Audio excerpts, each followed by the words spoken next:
Olá, acadêmicos e acadêmicas do curso de Pedagogia da Universidade do Estado de Mato Grosso.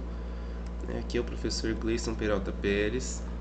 Eu vou estar com vocês agora apresentando a unidade 1, como que há algumas considerações em relação aos conceitos, aquilo que é proposto, nessa unidade. Estou com a disciplina de Conteúdos e Metodologia de História para a Educação Infantil, no semestre de 2023/2. Na unidade 1, a gente apresenta algumas considerações em relação à história, questões introdutórias entre fundamentos e conceitos. Então, essa unidade ela é composta, da história do ensino de história, tempo e a construção humana, e fontes e tipos de fontes. Então, esse é o material que está disponível, para vocês lá no SIGA, que é do livro Conteúdos e Metodologias do Ensino de História 1, que está do caderno pedagógico da Heloísa Dupas Penteado. E esse material, que é o material obrigatório, que está somente o capítulo 1 e o capítulo 2, que vai da página 15 à página 62.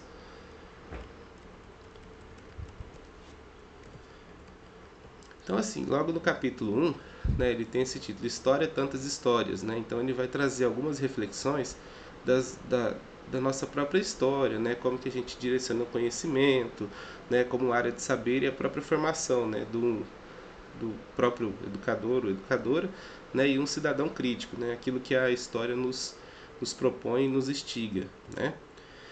Também apresenta algumas conceitos em relação aos posicionamentos teóricos, conceituais em relação à própria história.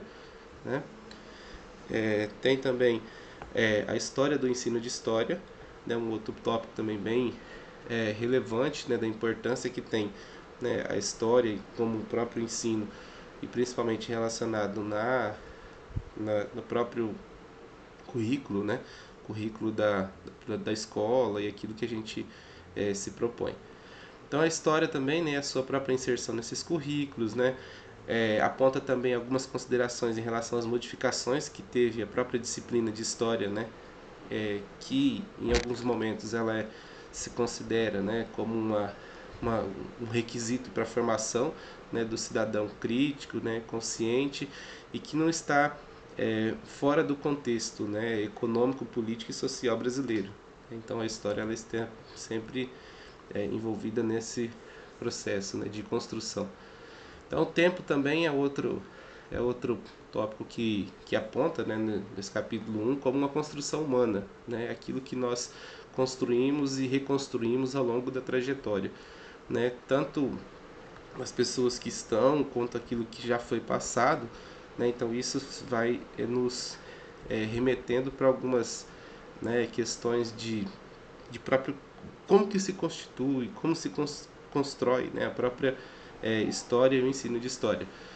Então, o tempo enquanto conceito indispensável, para esse estudo, principalmente na questão cultural e social dos próprios seres humanos, a ordenação, duração e simultaneidade, a fim de construir essas formas de trabalhar o conceito de tempo, no próprio ensino de história, que é um conceito muito forte, para o próprio ensino de história.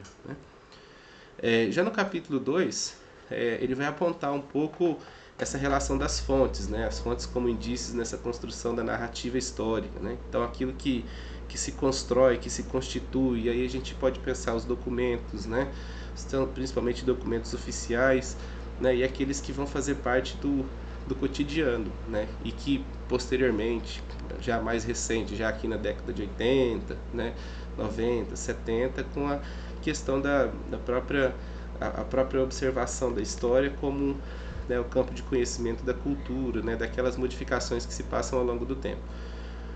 Então, nesse capítulo 2, traz os sentidos e usos das próprias funções de diferentes fontes históricas, para a gente delimitar e compreender o que são essas fontes.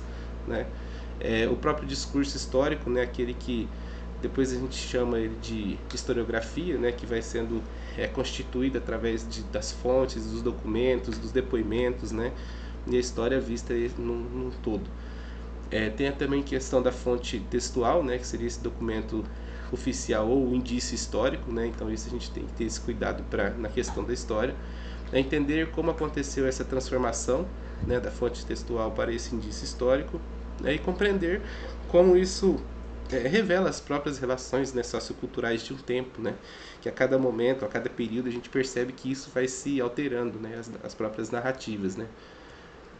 Ainda no capítulo 2 tem também a questão das fontes iconográficas, né, e que trata ali a questão das imagens, né, para o estudo da história, que isso é muito forte, né, para nós e principalmente na educação infantil, né, quando você utiliza um filme, quando você utiliza ali algum trecho, ou conta uma história, né, você está remetendo a criança a essa perspectiva, né, de compreender através das imagens, né, sobre um determinado recorte, um determinado tempo, né, então tudo isso vai se envolvendo nesse processo de ensinar e compreender, né, que a história vai nos proporcionando, né, e que a criança vai adquirindo ao longo da sua trajetória, seja ela através dos próprios documentos oficiais, né, talvez uma identidade, um registro de nascimento, né, então tudo isso são questões que trazem a história, né, que fazem parte da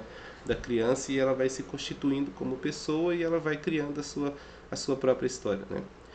Então, essa questão também das fontes iconográficas, né, como construção do texto histórico, né, a própria fotografia também, né, como ela é muito rica, né, principalmente nessa questão com a imagem fotográfica, né, principalmente da memória, né, uma fotografia traz a memória de um tempo, de um período, né, e ela se constrói e reconstrói, né, as imagens nessa perspectiva, principalmente da lembrança familiar, grupo social, né, ou até em questões nacionais, né, questão da vestimenta e tudo aquilo que se coloca.